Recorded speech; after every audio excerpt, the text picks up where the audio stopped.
নমস্কার বন্ধুরা, আমার ছোট্ট চ্যানেলে আপনাদের স্বাগত। বন্ধুরা দেখুন, আমাদের এই যে অপরাজিতা গাছটায় প্রচুর অপরাজিতা হয়েছে। আর এখানটায় দেখুন, কয়েকদিন আগে আপনাদের দেখিয়েছিলাম কাকুদের বরজ ছিল, মিষ্টি পানের বরজটা তুলে দেওয়া হয়েছে। এই দেখুন, এখানটায়ও বরজের লগুলোকে সব তুলে দেওয়া হয়েছে। আর ওদিকটায় রয়েছে বাংলা পান। আপনাদের এর আগে অনেক ভিডিওতে দেখিয়েছি আমি পান বরজটা।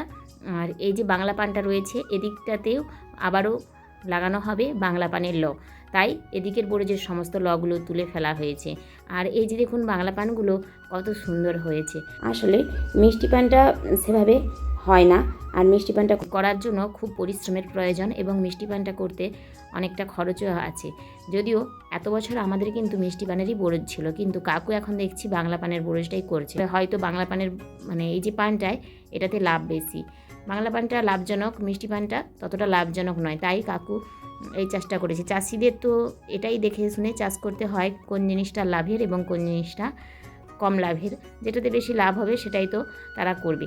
আর এই যে দেখুন, বরজের বামাটে রয়েছে বেগুনের গাছ, বিভিন্ন রকমের গাছ বরজের বামাটে দেওয়া হয়।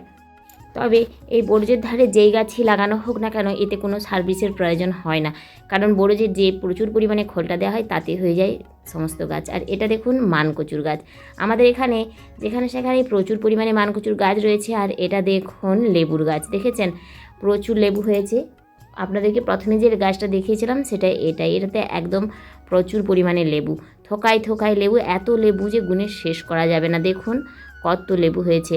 আর এর আগে এখানটায় ছিল এই যে এই গাছটা, এটা এখন নষ্ট হয়ে গিয়েছে। এই দুটোই বীজের গাছ, এই গাছগুলো কিন্তু কলম গাছ না। দেখেছেন কত পরিমাণে লেবু, দেখুন সত্যি অজস্র লেবু, গুণে শেষ করা যাবে না। যেহেতু বরজের বামাটে, তাই খোলের তেজেই কিন্তু এখানে প্রচুর পরিমাণে সবজি হয়। এই দেখুন, এখানটায় কাকুদের দেয়া রয়েছে বিভিন্ন রকমের সবজি, পুঁই শাক, কুমড়ো, ঢ্যাঁড়স, বিভিন্ন রকমের গাছ এখানে দেওয়া রয়েছে। কুঁদরি, প্রচুর সবজির গাছ দেওয়া রয়েছে। আর এখান থেকে কাকুদের পারিবারিক চাহিদার অনেকটাই কিন্তু শাকসবজি পূরণ হয়ে যায়। এই যে এটা একটা ছোট্ট কুমড়োটা পচে গেছে, আর এখানে একটা রয়েছে। এর আগে আপনাদের অনেক ভিডিওতে দেখেছি, এখান থেকে কাকিমা অনেক কুমড়ো তুলে নিয়েছে। আর এই যে দেখুন, এই যে কলার গাছটা, এটাতে কত বড় কলা হয়েছে দেখুন। এই যে কলার গাছটা, এখানটা এটা কাকুদের কলার গাছ। আর এর পাশে এই যে এই কলার গাছগুলো, এগুলো আমাদের। পাশাপাশি আমাদের, এই যে এটা আমাদের, পাশাপাশি দুজনদের জায়গা এবং সমানভাবেই ভাগ। দেখুন এই কলা গাছটাও এটা আমাদের। আর ডান দিকে ওই পাশে কাকুদের আগে ও পাশে বরজ ছিল এবং আমাদেরও বরজ ছিল। এখন দুইজনদেরই বরজ এই জায়গাটার তুলে দেওয়া হয়েছে। আর কাকু যে বরজটা তুলেছে, কারণ এই মাটিটা আবার গিয়ে ওই অন্য বরজে পড়বে, এবং সেই বরজটা উঁচু হয়ে গেলে আবার সেই বরজটা উঠে গিয়ে যখন এই মাটিটা শেষ হয়ে যাবে, তখন এখানটায় আবার নতুন বরজ হবে। এইভাবেই কিন্তু বরজ হয়। আর এটা দেখুন, এটা একটা গন্ধরাজ লেবুর গাছ, প্রচুর গন্ধরাজ লেবু হয়েছে এই গাছটাতে। আর এদিকে রয়েছে আরেকটা লেবুর গাছ। আমাদের এখানে 3টে লেবুর গাছ রয়েছে, এবং 3টে লেবু গাছে প্রচুর লেবু হয়েছে। এটা হচ্ছে পাতি লেবুর গাছ। আর এই যে দেখুন, একটা ওলের গাছ, প্রচুর ওল গাছও লাগানো রয়েছে, তবে এখনও ওল গাছগুলো সেভাবে বেরোয়নি। এই দেখুন, আমার এখানটায় 3-4টে ওলের গাছ রয়েছে। আর এই যে দেখুন, এটা পাতিলেবু, আর এটা হচ্ছে কাগজি লেবু, এটা গোল। 3টা লেবু কিন্তু আলাদা 3 রকমের। আর এখানটায় রয়েছে দেখুন, এটা একটা ব্যানানা ম্যাঙ্গোর গাছ। এই যে ব্যানানা ম্যাঙ্গোটা, এটা কিন্তু গ্রীষ্মকালে হয়নি, এই এখন দেখছি ছোট আমের মুকুল এসছে, দেখছেন। আর এদিকটাতে রয়েছে আরেকটা কলম আমের গাছ, সেটাতে অনেকগুলো আম হয়েছিল, এখনও একটা আম রয়ে গেছে। তো বন্ধুরা দেখুন, আমি লেবু তুলে নিয়ে চলে এসেছি। আজ অবশ্য লেবু তুলতেই গিয়েছিলাম বাগানে। এই দেখুন কতগুলো লেবু আমি নিয়ে এসেছি।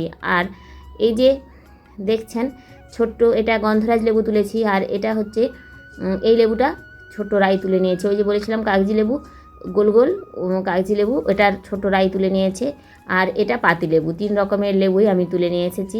এখানে দেখুন আমার বাগানে তো অনেকগুলোই গাছ রয়েছে, ইনডোর প্ল্যান্টের গাছ। সামনের যে স্নেক প্ল্যান্টের গাছটা, একটা করে লাগিয়ে দিলেই কিন্তু প্রচুর হয়ে যায়। আর অ্যালোভেরাও দেখুন আমি অনেকগুলোই লাগিয়েছি। আর এটা দেখুন, এটা আরও 2টো ভ্যারাইটির স্নেক প্ল্যান্ট। এই যে এই গাছটা কিন্তু একটু অন্যরকম, আর এই যে এই গাছটা, এটাও কিন্তু একটু অন্যরকম। এদিকে রয়েছে এটাকে আমি তো পার্পেল হার্ট বলেই জানতাম, কিন্তু এখন শুনছি এটা হয়তো বা রিও প্ল্যান্ট। পার্পেল হার্টটা নাকি একটু অন্য রকমের হয়, তো আমি তো ঠিক জানি না কোনটা কি গাছ। এটাও একটা পাতাবাহারের গাছ। আর এখানে দেখুন হচ্ছে এখনও দোপাটি। সারা বছর কিন্তু আমার এখানে দোপাটি ফুলটা কম বেশি হয়েই থাকে। আর আমি অনেক অনেক দোপাটি ফুলের চারাও নিজের বাগান থেকে তৈরি করে নিয়েছি। এই দেখুন এই টবটার মধ্যে কিছুদিন আগে দোপাটির বীজ ফেলেছিলাম, সেখানে দেখুন কত দোপাটির চারা হয়েছে, দেখেছেন? প্রচুর প্রচুর দোপাটির চারা। আর ওই চারাগুলো এই বর্ষার সময় লাগিয়ে নেব। আর এদিকে দেখুন রয়েছে ক্যাকটাস। আর এদিকে একটা গাছ রয়েছে যেটার আমি নাম জানি না। এই যে দেখুন এই গাছটা, এটার নাম আমি সত্যিই জানি না। আপনাদের মধ্যে যদি কেউ জেনে থাকেন অবশ্যই আমাকে কমেন্ট করে জানাবেন। এ দেখুন এখানেও হয়েছে দুটো দোপাটির চারা। আর বৃষ্টির জল পড়তেই চারাগুলো কিন্তু দারুণ একটা রূপ নিচ্ছে। এই বর্ষার সময় দোপাটি কিন্তু খুব ভালো একটি ফুল, যেটি আপনার বাগানকে পুরো ঝলমল করে রাখবে। তাছাড়া দোপাটি খুব সহজসাধ্য ফুল, যার কোনো বিশেষ যত্ন বা পরিচর্যা লাগে না, এবং এর রঙগুলো আমাকে কিন্তু অসাধারণ লাগে। এখানে দেখুন এই যে 10টার মণি, এটাও কিন্তু এমন একটা ফুল যেটা আপনার বাগানকে খুব সুন্দর রূপ দেয়। দেখুন এর যে মানে এই যে গুচ্ছ বা থোকা, ফুলের পাপড়ির যে গুচ্ছগুলো, এগুলোই আমাকে কিন্তু খুব ভালো লাগে। আর এখানে দেখুন এটা তো একটা জেড প্ল্যান্টটা কিন্তু খুব সুন্দর হয়েছে। রজনীগন্ধাটার কথা কি বলবো, প্রচুর পরিমাণে রজনীগন্ধা হচ্ছে আমার এখানে। এরকম যদি একটা স্টিকও যদি আপনার বাগানে থেকে থাকে তাহলে তো প্রায় মাসখানেক আপনার বাড়িটি সুগন্ধে ভরপুর। আমার তো বাগানটা পুরো বাগান এবং বাড়ির আঙিনা বা বাড়ির ভেতরটাও, এই যে উঠোনে ফুলটা রয়েছে এটাতে আমার বাড়ির ভেতরটাও গন্ধে মম করে। দেখুন নয়নতারাগুলো, হাইব্রিড নয়নতারার গাছ, কি সুন্দর দেখুন ছোট ছোট গাছে ফুল।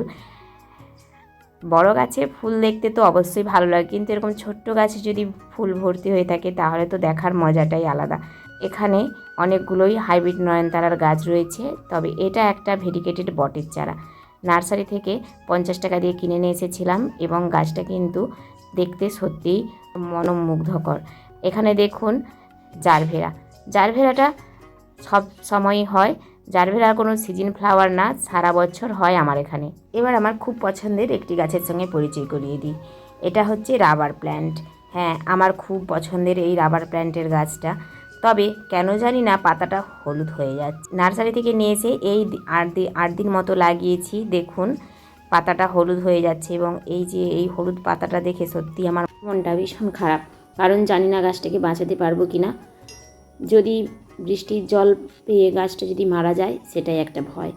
গাছ লাগাতে গেলে বুকের ভেতর ভয়টাও থাকা খুব জরুরি। আমার তো সবসময় ভয় লাগে যে গাছগুলো না বাঁচাতে পারি। অনেক গাছ এভাবে নষ্টও করেছি, অনেক গাছ মারা গেছে। নার্সারি থেকে কিনে নিয়ে আসার পর বহু ফলের গাছ, ফুলের গাছ নষ্ট হয়ে গেছে।